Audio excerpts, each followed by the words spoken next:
Përshëndetje, mirëmëngjes i të gjithëve. Edhe ju uroj një ditë sa më të bukur, sa më pozitive, sa më të vetëdijshme. Kam bërë gati një ushtrim shumë të bukur që sapo të mbaroj live-in do e ndaj te grupi WhatsApp-it. Po shikoja grupin tani edhe kjo gjë më lumturon pafund sepse unë dje në mbrëmje vendosa ta hap grupin, e kisha vendosur më shpejt, por e hapa grupin, bëra gati ato settings, foton, emrin e grupit, gjithçka, dhe sot në mëngjes e pash që po shkojnë rreth 500 persona që janë bashkuar te grupi.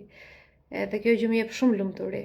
Ka njerëz të cilët kapin çdo mundësi që ju jepet për të zhvilluar veten. Pse?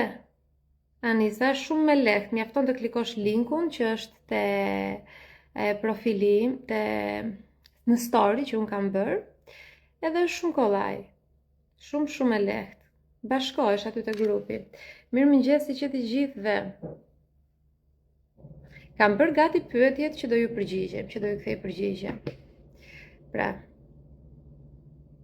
po janë disa pyetje, më shumë se 5, do përpiqem sa më shpejt shkurtimisht, sepse pasi ta mbyll live më duhet të dal, në fakt kam ca punë, që ta kuptoni edhe vet, sepse unë tani po e shikoj e thash, wow, çfarë po ndodh, si ka mundësi. Ja ku është, 488. Transformohu me vetbesim.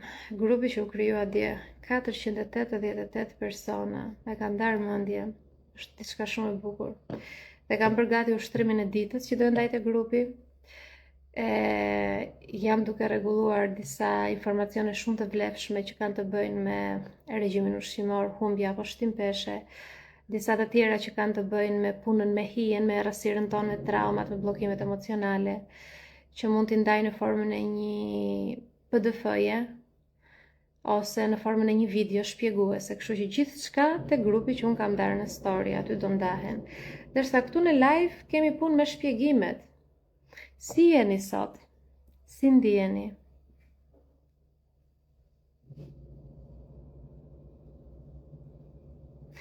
E dashur mund të hysh vetë te grupi, shumë me lehtë, sepse duhet të kuptoni diçka. Unë bëj një shpërndarje në story që vendos një link, edhe ju jeni qindra mira, edhe jam shumë mirënjohëse që jeni këtu, por si mund të marr unë ty të të vendos në grup? Nuk është se po marr këtë filxhanin, po e bën vetë ti aq gjë. Mundoni të dilni pak nga ajo zona e rehatis, të mësoni gjëra të reja, të mësoni se si të hyni te një grup, të mësoni se si të hapni një llogari online, në një faqe, në një website, nuk e di. Me thënë, mundoni që të mësoni gjërat bazike të kompjuterit, të botës online, sepse kjo është e ardhmja. Nuk mund të rrim në para 20 vitesh, siç kemi qenë para 20 vitesh.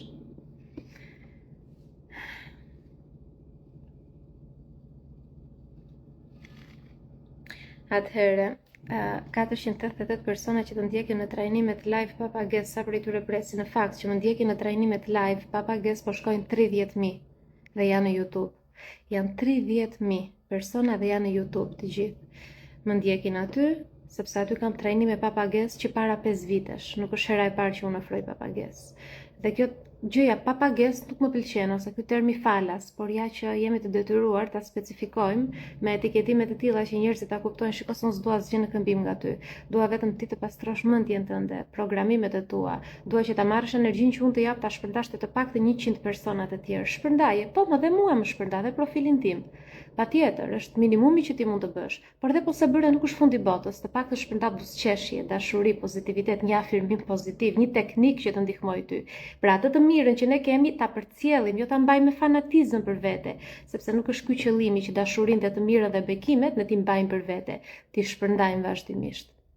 Pastaj është karma jote nëse ti e shpërndan profilin tim, apo nëse ti më dërgon një mesazh vlerësues, mirënjohje, dhe është karma ime nëse unë ta kërkoj këtë gjë me imponim ty, apo nëse unë pres që ti ta bësh. Jo, unë e jap, nuk dua asnjë të pres në këmbim, secili të bëj atë që ndihen vet. Kështu që bota është më e bukur kur veprojmë sipas ndjesive dhe nuk presim asgjë në këmbim. Tani, Ushtrimi që kam bërë gati po e heq sepse do jap te grupi.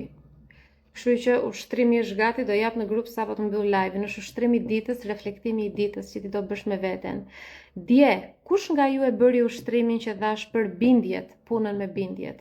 Arriti dikush ta çonte deri në fund reflektimin?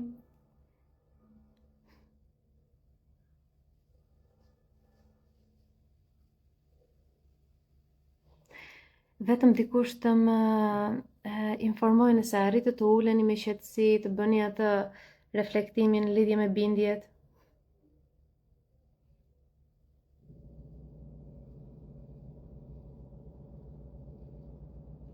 Më vjen mirë.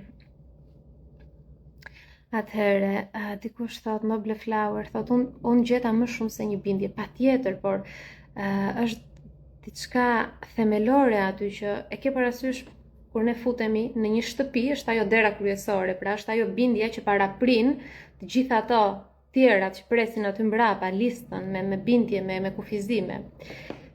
Se po e mbaj librin dorë, sepse dua ta nis me diçka shumë të bukur.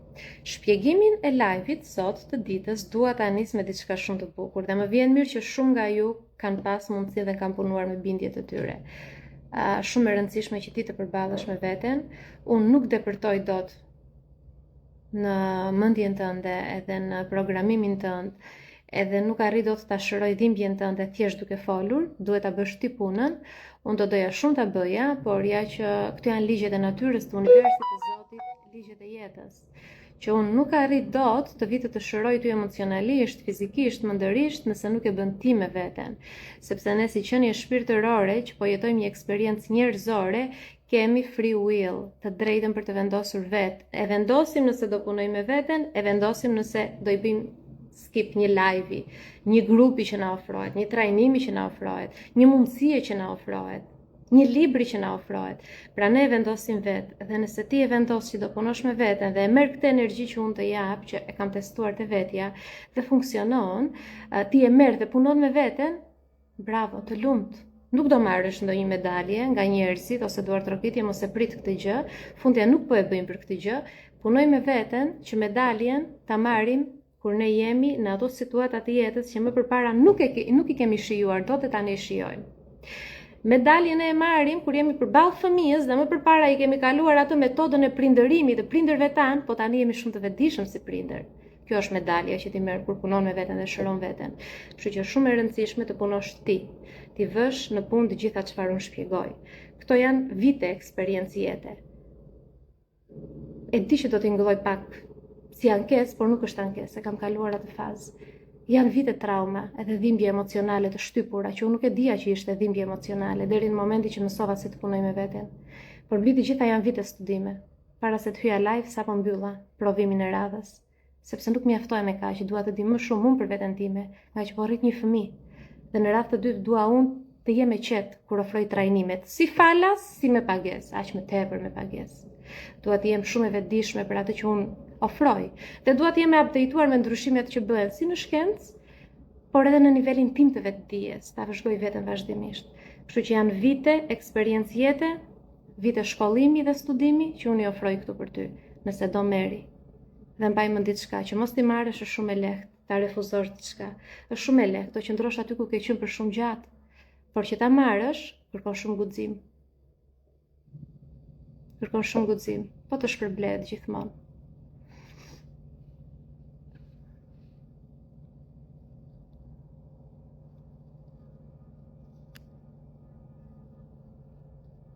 Faleminderit ju që jeni këtu.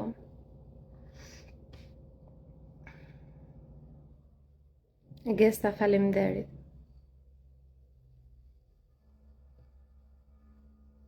Baba që nga fut Beharin në chat. Nale Perndi Beharin. Beharin a i hëngri të gjitha. Të hëngshat. O Behar, prit ma vlate të bëj një blog. Unë të thashëm kush është ky që po haq në mëngjes, pas ka kaq uri që në mëngjes.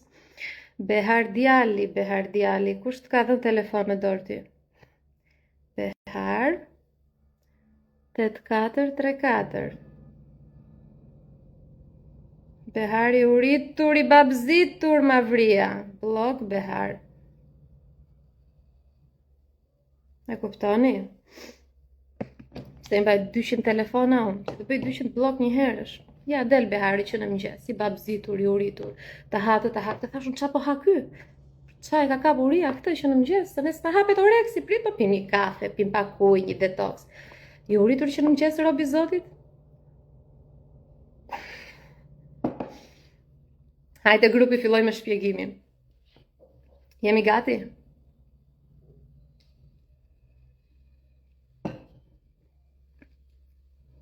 Faleminderit shumë, Ela Gjesi, thot kam vetëm një javë, thot që të ndjek, me zi preze 3 librat e porositura. Shiko, jam shumë e lumtur edhe mirënjohëse kur porosis në libra, pavarësisht se nuk jeni të detyruar ta bëni. Këtë gjë në Instagram që unë bëj tani falas dhe grupi që unë bëj falas, nuk ma kërkuat ju, unë e bëj sepse ndjej. Pra mos u ndjeni si në borxh, nuk jeni në borxh. Ama nëse ju tërheqin dhe ju vlejnë këto që unë them, për mua patjetër që është suport i madh emocional mbi të gjitha, se këto janë krijime zemre, librat që unë kam shkruar, po dhe suport financiar, se fundja njerëz jemi të gjithë. Unë që të rri 2-3 orë të përgatitem të bëj këtë, më duhet të lë punën praktikisht. Kështu që nga të gjitha anët është suport, edhe jam shumë mirënjohëse ju që vendosni t'i merrni, por nuk jeni të detyruar t'i merrni, kështu që mos u ndjeni si në borxh. Këtë e them vazhdimisht. Ka persona më takojnë në rrugë, ju jap ndonjë përqafim, ndonjë këshill dhe më thon, unë do e marr veten dhe do të ta kthej. Po boll më i them se nuk më detyrohesh asnjë gjë. Ndoshta jam mund duke ta kthyer nga jetët e mëparshme, nuk i dihet asnjëherë. Vazhdojmë. E mbyllim komentet. Mbledhim pak energjinë dhe bëhemi gati për shpjegimin. Para se të fillojmë me të gjitha përgjigjet e pyetjeve, dua t'ju shpjegoj diçka shumë të rëndësishme. Çfarë kam vënë re nga ndjekësat e rinj në faqe, nga personat e rinj që janë bashkuar. Çfarë kam vënë nga pyetjet që më keni dërguar edhe ju ndjekësat që keni vite këtu. Pra, ka qenë energjia pak sfiduese muajt e fundit dhe vitin e fundit, do jem shumë e sinqert për të gjithë ne, sa kemi vënë në dyshim dhe në pikë pyetje të gjithë punën që kemi bërë deri tani me veten dhe i kemi harruar bazat e zhvillimit personal dhe të fuqizimit personal. Prandaj dua t'ju rikujtoj diçka. Ekziston një fenomen të në njerëzit që quhet programim. Pra nëse do e shikojnë veten tonë atë këndvështrimin e një kompjuteri, janë vendosur disa programe bazike në mënyrë që kompjuteri të funksionojë. Pra në mënyrë që ne të mbijetojmë dhe të kemi mundësi të ecim para në jetë, dhe të kemi mundësi praktikisht të mbijetojmë sfidave financiare, të mbijetojmë rritjes së një fëmije, të mbijetojmë rritjes në karrierë, të mbijetojmë marrëdhënies në çift, gjithçka, pra mbijetesë, qëndrojmë te mbijetesa, pra jo të krijojmë, pra jo të jetojmë dhe të shijojmë, por në mënyrë që ne të mbijetojmë gjithçka që ne bëjmë, na duhej patjetër që të vendoseshin te ne disa programe. Por ato programe janë vendosur nga persona të cilët nuk kanë qenë të vetëdijshëm se çfarë përmbante ai program. Është një lloj si ta marr unë ta pi këtë dhe mos ta di fare se çka kam pirë, se çfarë ka këtu brenda. Këtë gjë e kanë bërë gjyshrit, stërgjyshrit, prindrit tanë dhe na i kanë kaluar ne. Por ka qenë misioni ynë, ka qenë e thënë në atë moment që unë e marr këtë filxhan dhe unë them stop. Çfarë ka ky filxhan? Pse duhet ta pi unë pa e ditur çfarë ka? Dhe unë analizoj e shikoj dhe them që ka kafe. Po si do ndikoj kjo nëse unë vazhdoj ta pi çdo ditë këtë kafe? Po si do ndikoj kjo nëse unë aq më tepër ja jap vajzës time? Pra filloj, vendos në pikë pyetje programimin që më kam përcjell të tjerët gjatë procesit të rritjes. Po çfarë është programimi? Dua ta shpjegoj në mënyrë shumë bazike, të thjeshtë, ku çdo term shkencor dhe koncept shkencor është thjeshtësuar me fjalorin e përditshëm që ta kuptojë çdo njeri. Dhe do e lexoj nga libri Transformo jetën tënde. Nga libri im i parë, ky ka qenë për ata që nuk më njohin dhe nuk më ndjekin prej shumë kohësh. Ky është krijimi im i parë në vitin 2022 dhe brenda një viti u bë bestseller më i shituri, është i fuqishëm shumë si libër. Kam luftuar shumë t'i mbaj titullin këtij libri, t'i mbaj përmbajtjen këtij libri, sepse kam luftuar shumë me shtëpinë botuese që ja dorëzova. Kjo është temë tjetër, do e diskutojmë në një live, nejse. Çfarë është programimi? Të dalësh nga programimi, do të thotë të dalësh nga rutina e përditshme. Mos ta identifikosh më veten me rrethanat apo zakonet e përditshmërisë. Të mendosh ndryshe për veten, ta shikosh jetën ndryshe nga ajo që ke parë deri tani, Bisedat që bëhen në mendjen tënde të jenë ndryshe. Fillon dhe e pyet veten. Është e nevojshme të stresojmë kaq shumë? Ekziston ndonjë mënyrë që unë mos të reagoj më në këtë mënyrë ndaj problemeve? Pse jam unë në këtë jetë? Cili është kuptimi i jetës? Fillimi i këtij rrugtimi është një fazë që ndihesh i përhumbur, nuk e di se çfarë do, nuk e di se kush je dhe nuk të bën më asgjë të lumtur. Nga që kërkohet shumë punë që të punosh me veten, por edhe nga që nuk dim se si ta bëjmë ne njerëzit, ndonjëherë drejtohemi te psikiatri, marrim medikamente, themi vetëm kam një ankth apo kam një depresion dhe e pranojmë fatin tonë. Ankthi, depresioni, vetbesimi ulët janë pasojat që ti ke jetuar për shumë gjatë në programim. Dhe zëri i brendshëm fillon dhe ngre volumin. Shpirti fillon të flasë. Dhe vetmja mënyrë që të flas është nëpërmjet ankthit, depresionit, atakut panikut, mungesës së lumturisë, pesimizmit. Kohëzgjatja e kësaj faze për çdo njeri është ndryshe. Për mua zgjati 2 deri në 3 vite, e gjithë periudha kur filluan pyetjet e para, deri në momentin që vendosa të ngrihesha në këmbë dhe të luftoja për lumturinë time. Për ta shpjeguar pak më mirë se çfarë është programimi, do t'jap disa shembuj nga përvoja ime personale. Më falni vetëm pak. Sepse harrova që filloi ditë e punës dhe fillojnë mesazhet e stafit, të njerëzve, kërkesa pafund. Kështu që dua të jem 100% këtu për ju. Pastaj vazhdon pjesa tjetër e ditës. Tani, unë do lexoj shkurtimisht, se ky libër nuk mbaron, por unë do lexoj rastet që ti ta kuptosh, ta gjesh veten që nëse një situatë është dukur normale deri sot, i thua shiko, kjo gjë është normale, mos e kështu është normalja, kështu jemi mësuar ne, por nuk është normale, është programim negativ që ty po të vjedh lumturinë çdo ditë. Prandaj dua t'i lexoj të gjithë këto raste. Rasti i parë. Ndodh shpesh herë që ne kemi dëshira për të vazhduar një kurs ose një trajnim ose studimet për një deg të caktuar, por njerëzit që na rrethojnë na ndalojnë ose na thonë një fjalë që ne na e bën ta mendojmë 2 herë zgjedhjen tonë. Dhe ne nuk e marrim as mundimin ta diskutojmë me ata këtë gjë, sepse e dim që do na paragjykojnë. Dhe ne bëjmë atë që është më e lehtë, heqim dorë nga ëndra jonë, sepse kemi frikë se çfarë do mendojnë të tjerët. Kjo nuk është normale, nëse e ke bërë, apo nëse je duke e bërë, apo nëse mendon ta bësh. Është programim negativ, që po të vjedh lumturinë çdo ditë. Rasti i dytë.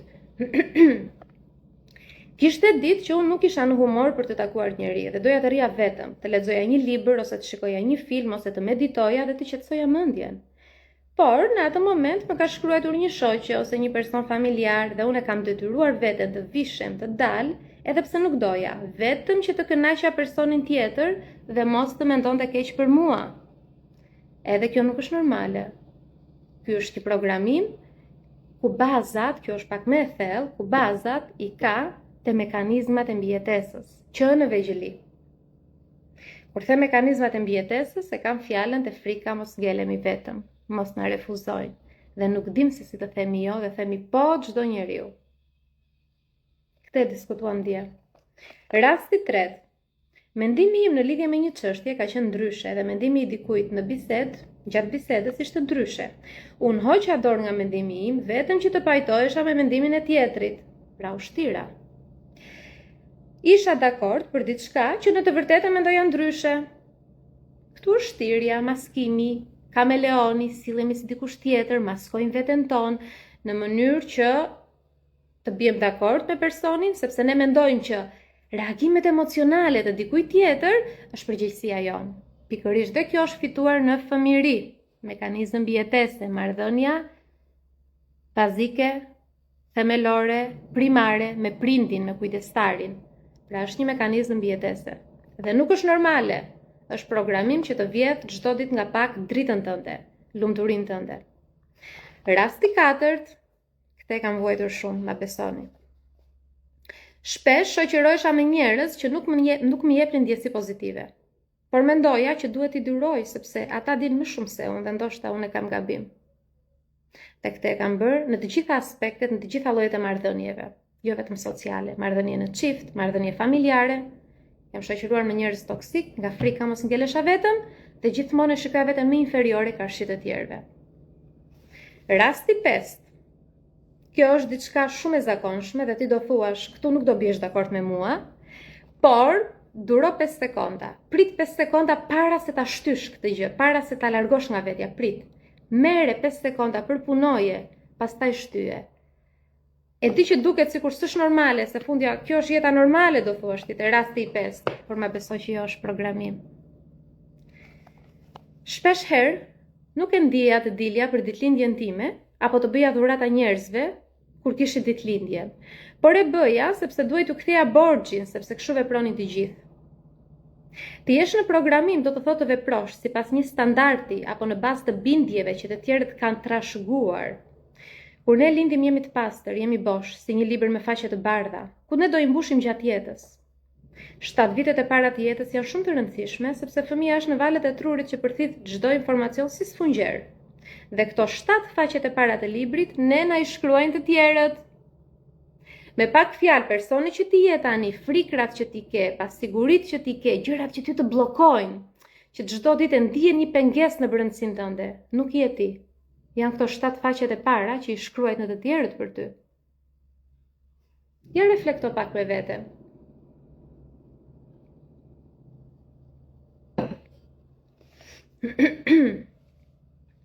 Na i shkruajnë prindrit, gjyshrit, mësuesit, shoqëria, fisi e të tjerë. Ne vim të pastër, por ngarkohemi me programimin e të tjerëve, atë që nuk na takon ne. Vetëm se lindim në një familje, shoqëri apo shtet të caktuar, nuk do të thotë që ne duhet të ndjekim rregullat e jetës të asaj shoqërie apo familje. Bindjet që ne marrim, më shumë i marrim nga prindrit, pasi ata janë personat që ne kalojmë shumicën e kohës gjatë kësaj periudhe, 0 deri në 7 vjeç. Prindrit tani kanë marrë këto bindje nga prindrit e tyre, prandaj nuk duhen fajsuar, pasi ata vetë kanë vuajtur programimin. Sepse kanë jetuar jetën që të tjerët ju kanë dhënë gati. Të dalësh nga programimi do guxim dhe shumë punë me veten, por ja vlen e gjithë lodhja dhe puna kur ti arrin dhe e liron veten nga frika. Bindjet e ndryshme për jetën, si për shembull, mos kalo rrugën ku shikon mace të zezë, mos i prit thonjt ose flokët natën, futu me këmbën e djathtë diku, mos thyej pasqyrën se do të shkoj ters 7 vite. Nëna e re mos të dalë 40 ditë nga shtëpia me bebin, e shumë bindje të tjera që na kanë penguar të jetojmë jetën lirshëm. Këto bindje nuk përcaktojnë jetën tonë, nuk janë të vërteta. Mua më shtyr pasqyra. Dhe ato 7 vite që pasuan ishin më të bukurat për mua. Është shumë e vërtetë kjo. Jam duke jetuar një jetë pa bindje dhe pa kufizime, pa besime të kufizuara dhe jetoj e lumtur dhe e shëndetshme. Asgjë nga ato që na është thënë nuk është e vërtetë, prandaj duhet të fillojmë të pastrojmë librin e jetës nga programimi dhe ta shkruajmë vetë nga fillimi ashtu si duam ne. Rastet e programimit janë pafund, po ta vini re me qetësi, në të gjitha këto raste që unë përmenda më sipër, arsyeja që unë jam shtirur është frika se mos ngjelen vetëm. Nëse unë do e jepja mendimin tim ashtu si ishte, dhe nëse do veproja ashtu si e ndjeja, atëherë do zhgënjeja shumë njerëz, sikurse e bëra, e kam 5 vite që e kam bërë dhe vazhdoj ta bëj. Prandaj vjen një pikë në jetë që shpirti shpërthen, dhe ti fillon pyet veten pse, dhe përgjigjja është: ti nuk je ti, por je dikush tjetër që nuk ekziston, dhe tani është momenti të dalësh nga programimi dhe të krijosh veten tënde ashtu si je në të vërtetë. Frika se çfarë do mendojnë të tjerë do ekzistoj për shumë gjatë. Madje edhe tani që po shkruaj librin, më ka kaluar disa herë si mendim dhe kjo është normale. Vrisja mendja thoya kur ta lexojnë prindrit andaj këtej çfarë do mendojnë. Mendja jon nuk do ndaloj asnjëherë së menduari, sado që të punoj me veten, por ajo që ka rëndësi është kur ti del nga programimi nuk reagon me çdo mendim që të vjen. Ti merr kontrollin e mendjes dhe e riprogramon ashtu si do ti, me mendime pozitive. Mendimi sjell veprimin, veprime zinxhir krijojnë jetën që ti jeton. Prandaj të dalim nga programimi. Ka një rëndësi shumë të madhe sepse brenda teje fshihet një potencial shumë i madh. Dhe ti ke një dhuratë që ta ka dhënë Zoti para se të krijonte. Dhe kur e ndan me të tjerët, do jetosh një jetë të plotë dhe të lumtur. Kaq për sot. Kaq, ky është programimi, shkurtimisht. Vazhdon akoma, po unë dua ta mbyll me kaq leximin sepse kemi shumë pyetje që dua t'ju kthej përgjigje. E kuptove tani që ti jeton në 7 faqet e para të këtij libri të jetës tënde, jeton me ato rregulla, ato 7 faqet e para të kontrollojnë edhe pjesën tjetër të vetes tënde, të jetës tënde, të librit të jetës. Pra është iluzion që ne themi e kam krijuar vetë jetën time. Jo, ai kanë krijuar të tjerat. Prandaj duhet puna me vete dhe pastrimi i programimit. Vazhdoj.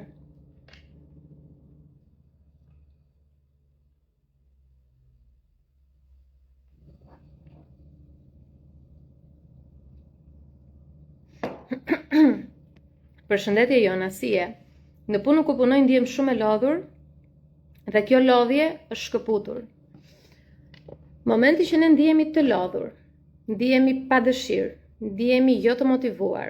Kur shkojmë në një vend pune, shiko, mjafton ideja që të punosh për dikë tjetër, normalisht që nuk është se e ke shumë me dëshirë, por nisur nga eksperienca ime në vitet e fundit që krijova një skuadër, stafin, shumë persona nuk është se shtireshin, se kuptoja në kush shtire dhe vite pa dëshirë, kuptoja me intuit, por shumica vinin me dëshirë në punë. Në kuptimin që paraqiteshin me dëshirë, të lumtur, të gëzuar, punonin vërtet me zemër, sepse ishin të shpërblyer financiarisht, emocionalisht, të gjitha aspektet. Më kishin si mikesh, jo si dikush që i kishte marrë në punë. Dhe momenti që ti në vendin e punës nuk vlerësohesh për atë që je, për shpirtin tënd, për energjinë tënde, për vlerat e tua, për aftësitë e tua profesionale, sigurisht që do zhgënjehesh, po nga që ti ke frikë të kërkosh diçka tjetër, një vend pune tjetër, më mirë, sepse kështu jemi trajnuar ne, mbamend rastet e programimit, nga që ende je duke funksionuar si një robot i programuar nga të tjerët, ti e ke të vështirë të kërkosh më mirë, ti thuash jo, dhe detyron trupin të shkojë në ambiente që nuk do që të shkojë. Dhe trupi të jep sinjale, të thotë çfarë po bën, ku po më sjell, unë nuk dua të vi këtu. Dhe kjo është e vështirë për ty që të marrësh masa. Dhe ti çfarë bën zgjedh që të vendosësh gishtin në një arsye tjetër. Por, mund të jetë dhe një arsye tjetër, mund të jetë ushqyerja jo e mirë, mund të jetë mungesa e hidratimit, mund të jetë mungesa e ndonjë elementi të caktuar, pra mund të marrësh suplemente, mund të jetë mungesa e gjumit, mund të ketë shumë arsye të tjera. Por madhorja është kjo që unë përmenda. Ne shkojmë në një vend pune të detyruar dhe trupi do japë sinjale. Më duket sikur disa gjëra të këqija i kam lëshuar, po jo tamam siç duhet. Gjëra të këqija, nuk mund t'i quaj gjëra të këqija dhe gjëra të mira, mund t'i quaj gjëra të vetëdijshme dhe gjëra të pavetëdijshme. Mund t'i quaj zakone të cilat janë në kontroll të plot të vetëdijshëm dhe zakone të cilat e kemi lënë kontrollin të autopilotin në mendjen tonë, që veprojnë vetë, pa vetëdije. Si për shembull hapse të mëngjes gjëja e parë merr celularin në dorë. Ti nuk je vetëdijshme që e bën. Dhe njëjta gjë, dhe me këto gjërat e këqija që thua ti, gjërat e pavetëdijshme, nuk mjafton ti lëshosh një herë, se nuk është se po mbajmë një pëllumb të zi në dorë edhe lëshojmë pëllumbin, fluturo pëllumb dhe iku. Ti ishte, e di sa mirë do ishte? O, sa mirë do ishte ashtu. Ik pëllumb, fluturo, je i lirë tani, larg nga unë, mos u kthe, më kthet prapaj. Aty të kthet prap. Sepse ke nevojë për të punuar vazhdimisht me veten. Shiko, kur ti mëson biçikletën, ose kur ti mëson notin, ata që s'din not, hajde, po marrim biçikletën shembull, ti asnjëherë nuk e harron, por mund të zbehet ai zakoni, zbehet vazhdimisht. Sepse ti ke kohë pa i dhënë biçikletës. E njëjta gjë, kur ti ke marrë këto mendime negative, programime negative, nuk është se këto do zhduken ndonjëherë, këto zbehen vazhdimisht, por janë aty. Thjesht ti nuk i uit më, nuk kujdesesh më për to. Është si një lule, ti e ke lënë të thahet, të vyshket, por nuk është tharë plotësisht.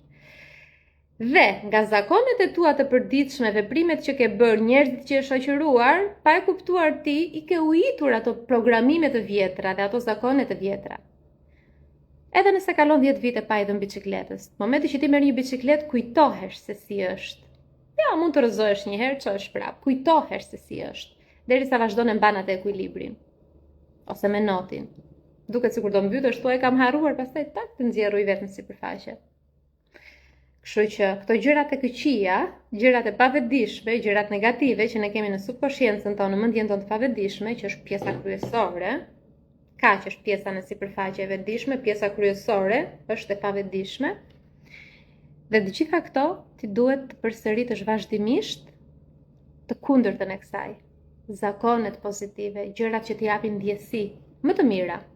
Gjërat që t'japi rezultate, jo vetëm ndjesi, rezultate aktuale më të mira, rezultate në financat e tua, rezultate në emocionet e tua, rezultate në pamjen tënde fizike, rezultate në kontakti, në marrëdhënie me njerëzit e tjerë. Pra ti duhet të vazhdosh ti përsëritësh, sepse e keqja largohet gjithmonë më shumë kur ti përsërit më shumë të mirën. Ta them me fjalë të thjeshta popullore ta kuptojnë. Vazhdojmë. Jona si mund të ndihmoj vajzën të vetë mbrohet nga moshatarët e saj në klasë. Tani, që kur e lexova këtë mesazh, nuk e di pse më dhembi pak në shpirt, do të thonë një prind kërkon si të mësoj fëmijën të vetë mbrohet. E para punës dua të di çfarë moshe ka vajza, se nuk mund të jap të njëjtat këshilla për një 3 vjeçar dhe për një 13 vjeçar, sepse me një 13 vjeçar ti mund të komunikosh shumë mirë. Edhe mund të japësh ndihmën kryesore që ne mund të japim fëmijës që është këtu në mendje. Ti ofrosh një vetbesim të hekurt, ti ofrosh vajzës ato teknikat se si të ketë besim të vetja, ta doj veten, ta pranoj veten. Unë gjithmonë e them, unë jam me këtë teorinë, unë jam spirituale, po nuk jam nga këta spiritualet që kanë rënë nga dimensioni 13, edhe janë vetëm dritë, edhe lajt, edhe dashuri, edhe jo. Unë jam spirituale, po jam në këtë dimensionin tokë, kështu që jam shumë e tokëzuar. Unë jam me këtë idenë që fëmia im kur nuk e ngacmon fëmijën tënd. Nëse fëmia im vjen te fëmia im dhe ngacmon, herën e parë do i thot mos, herën e dytë ka të drejtë ta gjuaj, ta rrahi dhe ta bëj që të pendohet për ditën që i ka fol. Dhe për këtë gjë unë them, futeni fëmijët në sport, në boks, në karate, të dinë si të mbrojnë veten. E di që mund të duket shumë e ashpër, më mirë ta marr fëmijën tim nga komisariati se sa ta marr nga spitali, më vjen keq. Në ditët e sotme jo të gjithë prindrit janë të vetëdijshëm, që t'i japin prindërve edukatën, fëmijëve t'i japin edukatën e duhur, që t'i thonë, shiko, nuk kemi të drejtë ne të bullizojmë të tjerët, nuk kemi të drejtë ne të gjuajmë të tjerët, sepse ai fëmia me bluzën e grisur që ti e bullizon, ndoshta është vetëm me një rrogë, ose ndoshta ka vetëm një rimprind, ose ndoshta aq mundsi ka, ose ndoshta ju gris rrugës për në shkollë. Nuk mund t'i tallim ne fëmijët për pamje fizike, për hundë, për tiparet, sepse kështu ja ka bërë Zoti. Pra, kur është një prind me këtë vetëdije dhe me këtë zemër të hapur, jam dakord. Nuk do arrini në këtë fazë, po duke marrë parasysh që 90% e njerëzve janë gjumë në programim, dhe aq më tepër është programim shumë negativ se ai që kam pas unë apo që ke ti. Sepse ne kemi qenë të vetëdijshëm, është programim shumë i errët, me i thellë, pa vetëdijshëm, do më duhet që unë të marr masa, që fëmia im të di si të mbrohet. Kështu që fute fëmijën në sport, boks, karate. Nëse ka moshë që kupton, foli fëmijës, fillo ti si prind të punosh me veten. Dua të heq mendjen se çfarë mendojnë të tjerët për mua. E kam të vështirë, sikur më kanë mundur. Shumë bukur. Jam e frymëzuar sot ta shoqëroj me shembuj. Çfarë të marr unë tani që do të krahasoj ty me diçka? Me gjithë respektin tani. Nuk është se do të krahasoj vërtet, por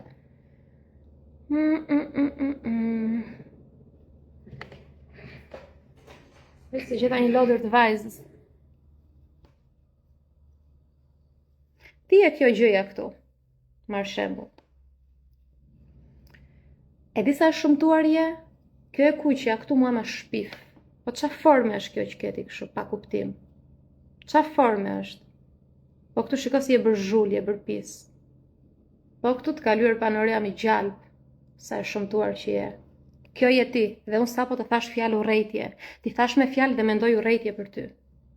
Ndryshove ti? Prape kuqe ngeli, kjo me gjalp është kjo, zhul është kjo këtu. E njëjta formë është. Ndryshojmë skenarin. Kjo je ti, vazhdon të jesh ti, e njëjta. Sa e bukur që je, shumë, më pëlqen jashtëzakonisht kjo forma. Edhe funksioni që ti ke. Edhe kjo e kuqja, shiko sa perfekt është lyer, shumë e bukur. Edhe ky gjalpi tregon që është përdorur kjo lodra, është vënë në funksion. Ti je shumë dritë e bukur. Ndryshoi kjo? Jo, është e njëjta. Pra kjo je ti dhe je po e njëjta. Edhe kur unë flas negativisht për ty, edhe kur unë flas pozitivisht për ty. Ç'kuptim ka të vrasësh mendjen ti se çfarë mendojnë të tjerët? Atëherë është programimi, sepse kështu të ka mësuar prindrit që ne jetojmë për të tjerët, të dukemi bukur, të flasim bukur, të thonë fjalë të mira për ne. Nuk ka rëndësi si ndihemi brenda, rëndësi ka si dukemi jashtë. Pra ka qenë një nivel i caktuar i vetëdijes që përshtatej me para disa vitesh, kur forca jon kryesore ka qenë konfirmimi nga të tjerët. Vlera jone e brendshme ka qenë pamja jone jashtme, por nuk është kjo e vërteta. U rrit niveli vetdijes, energjia, frekuencat në planet, dëshira, pyetjet e thella që ne i kemi bërë vetes, të gjitha këto kanë ndikuar që të rritet vetdia jon. Dhe ne jemi në këtë fazë që e kuptojmë që vlerat tona janë të brendshme. Se sa kam vuajtur unë e di, ti nuk e di. Dhe nëse dikush më gjykon negativisht, vuajtja ime nuk ndryshon, mësimet shpirtërore të mia nuk ndryshojnë, vlerat e mia nuk ndryshojnë, bukuria e shpirtit dhe drita ime nuk ndryshon. Dhe nëse ju më duartrokisni nga mëngjesi në mbrëmje, e njëjta gjë. Të gjitha këto që unë përmenda, po shto edhe imperfeksionet, shto edhe errësirën time, shto edhe egon time, të gjitha aty janë sërish nuk ndryshojnë. Fjalët e njerëzve nuk përkufizojnë dhe nuk përcaktojnë atë se kush ne jemi. Prandaj unë them gjithmonë është e rëndësishme të pastrojmë 7 faqet e para të librit të jetës, sepse na i kanë shkruar të tjerët. Shumë e rëndësishme të fillosh sot të pastrosh programimin që të ka lënë prindrit gati. Sepse gjithë jetën do jetosh për të tjerët, edhe diçka nëse ti vazhdon të shqetësohesh se çfarë mendojnë të tjerët për ty, i bie që ti po jeton jetën e të tjerëve dhe jo jetën tënde. Kaq me këtë mesazh. Faleminderit o Lodër, më shërbeve për diçka dhe mua. Okej. Sa kam për deri tani 4 apo 5? Pyetje. I mban mend dikush, ju lutem më konfirmoni sepse unë po shikoj orarin her pas here edhe pse dua të rri shumë me ju, po sot nuk kam mundësi të rri shumë gjatë. 4 apo 5 ktheva tani? I mbani mend? Dikush ju lutem të më konfirmoj. Se kam dhe pyetjet e dieshme dhe më janë bërë të gjitha mix.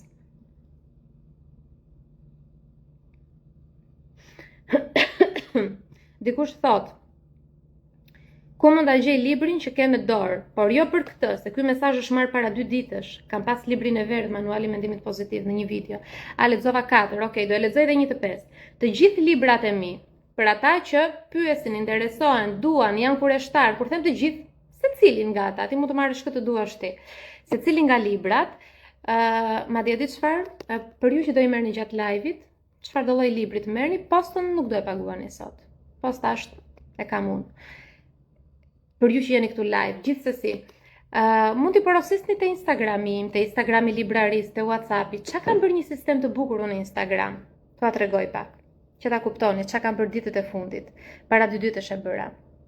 Po ta shikoni këtu, te profili im, ky është profili im. Po të shtypësh te ky linku në fund të shpjegimeve, shiko si e kam bërë. Libra, trajnimet, YouTube-i, që kam shtuar, kontakte në WhatsApp me stafin, do me thënë, e keni çdo gjë gati, pra ti do librat, shtyp librat të gjën informacione, do me stafin të flasësh, kontakto dhe futesh bisedon me stafin, kështu që e ke çdo gjë shumë praktike, ose më shkruaj në privat, pa problem, nëse s'ja ke marrë dorën me linqe, me këto gjërat me të shtypësh në link, s'ka problem, më shkruaj në privat dhe ti informoj unë ku ti marrësh librat. Tani, kjo është shumë e rëndësishme. Kjo është shumë e rëndësishme. Pra 1, 2, 3, 4. Po kjo është e rëndësishme, do e lexojmë. Për sot pyetja e fundit, të tjera do vazhdojmë nesër.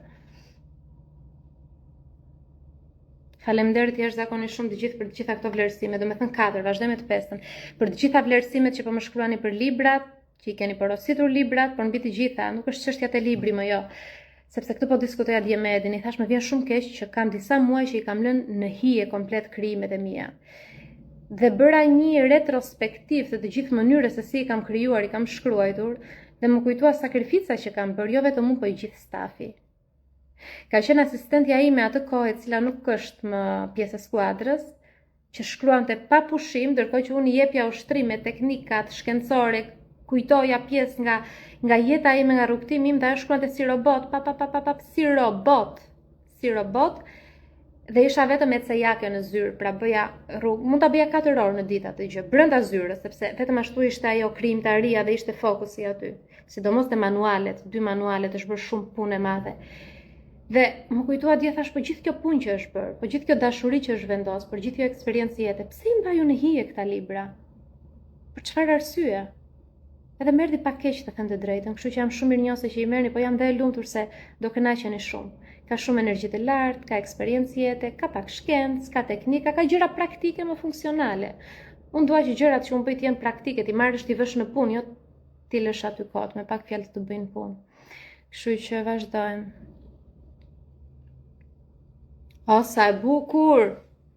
Gresa thot, djalin e ka mësuar të vetë mbrojë të 7 vjeç dhe dje më tregoi se kur dikush deshi ta gjuante, ai e pengoi, thot gjuajtjen me shpull dhe iku. E shikon që është vetë mbrojtja e fëmijës. Shumë e rëndësishme.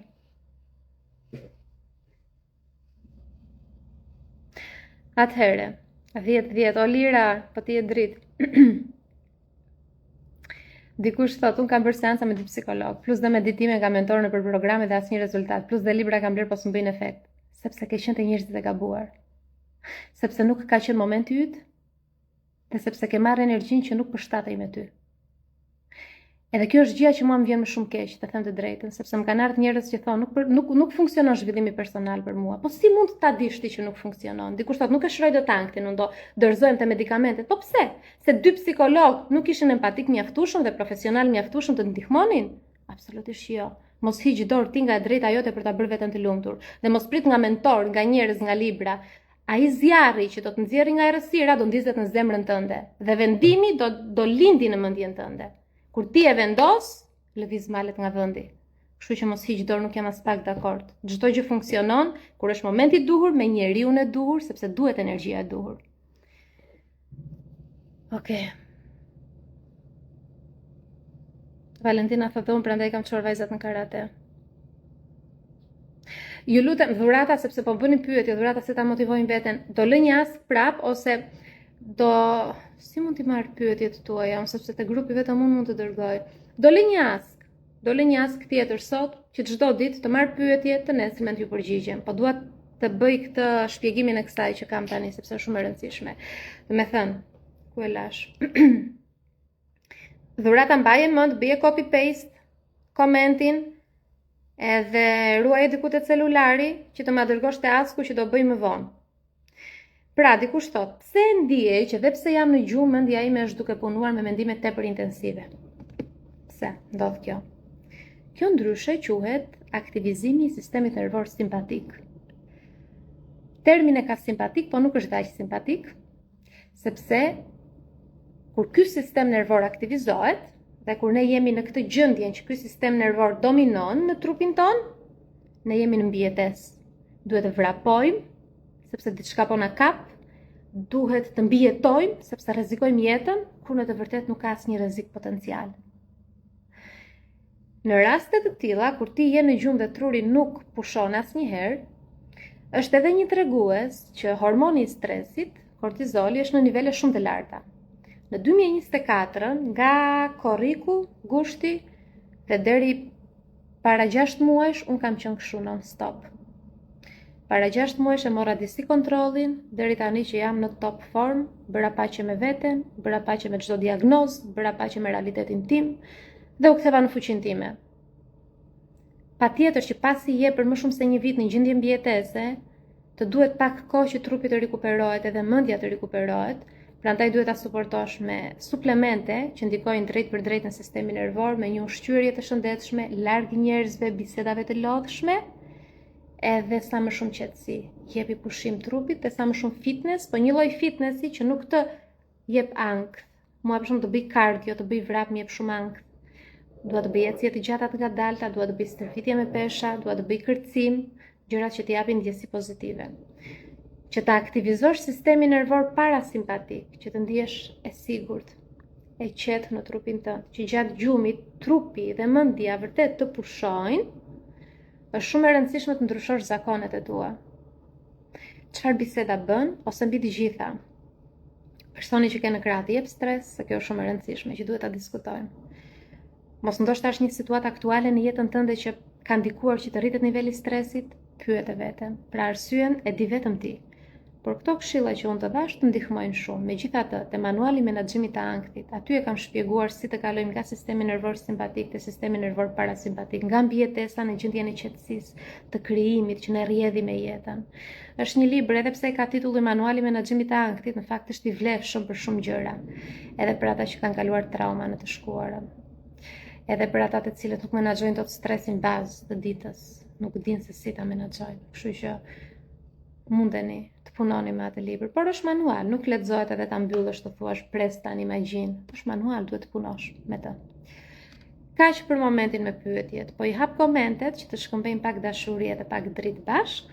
Të përshëndetemi dhe mbyllim edhe për sot. Për mua ishte shumë kënaqësi që ishim bashk, që nisim ditën bashk.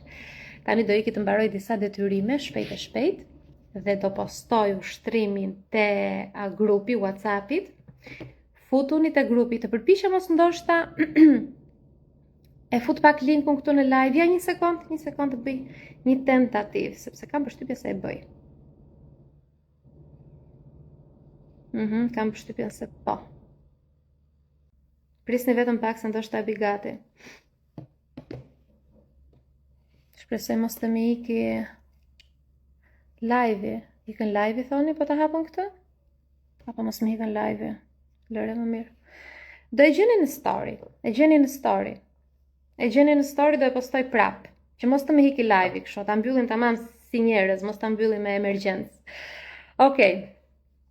Faleminderit ju për të gjithë dashurin, për të gjithë mirënjohjen. Thjesht një rikujtesë që i shikoj shumë nga ju ende nuk kanë shtyp follow, nuk është se është diçka e madhe, një numër më shumë apo një numër më pak, shifra janë, por ndihem unë më mirë kur e di atë dashamirësinë tuaj, kështu që bëni follow te faqja, ndajeni me njerëz të tjerë, ju nuk humbisni vetëm nëse unë fitoj diçka, po kështu është kjo marrëdhënie e ndërsjellët. Edhe besoj edhe ju jeni të lumtur nëse familjarëve tuaj i dërgoni pak energji pozitive. Ky është thelbi i të gjithës që unë bëj dhe dëshira që unë kam. Kaq sa kam unë, kjo që jam tani, do përmirësohem më shumë në të ardhmen, patjetër, ja kam premtuar vetes, po kjo që jam unë tani, çka kam kaluar deri tani, këto libra trajnim me çdo gjë që unë kam arritur në jetë, këto do i ndaj. Me dashuri, me dritë, me pozitivitet, do i lëm këto gjërat perfekte, vetvetja, kështu si jam. Fundja jetë normale bëjmë të gjithë, më kërse. Prandaj për këtë arsye dërgojeni profilin tim te njerëzit që kanë rëndësi për ju. Librat po, trajnimet po, seminaret po, i keni të gjitha te profili im. Po të hapni linkun aty, zgjidhni këtë doni ju atë që ju nevojitet. Ju dërgoj shumë dashuri, shumë dritë, shumë pozitivitet, edhe futuni te grupi WhatsAppit që të bëni detyrën që doni. Detyra është shumë e rëndësishme për sot. Shkojmë direkt në fëmijëri. Shkojmë direkt te lëndimet e fëmijërisë, si ti pastrojmë përfundimisht disa gjëra që na i mbajnë peng zemrën edhe lumturinë tonë edhe mundësitë që ka për të na dhënë jeta. E mbyllim. Jo, ky është komplimenti më i bukur. Çoni im 7 vjeç, flet me vetbesim si ti, dëgjon videot e tua. Zoti i madh. Ky është, domethënë, komplimenti më i bukur që kam marrë ndonjëherë. E mbyllim.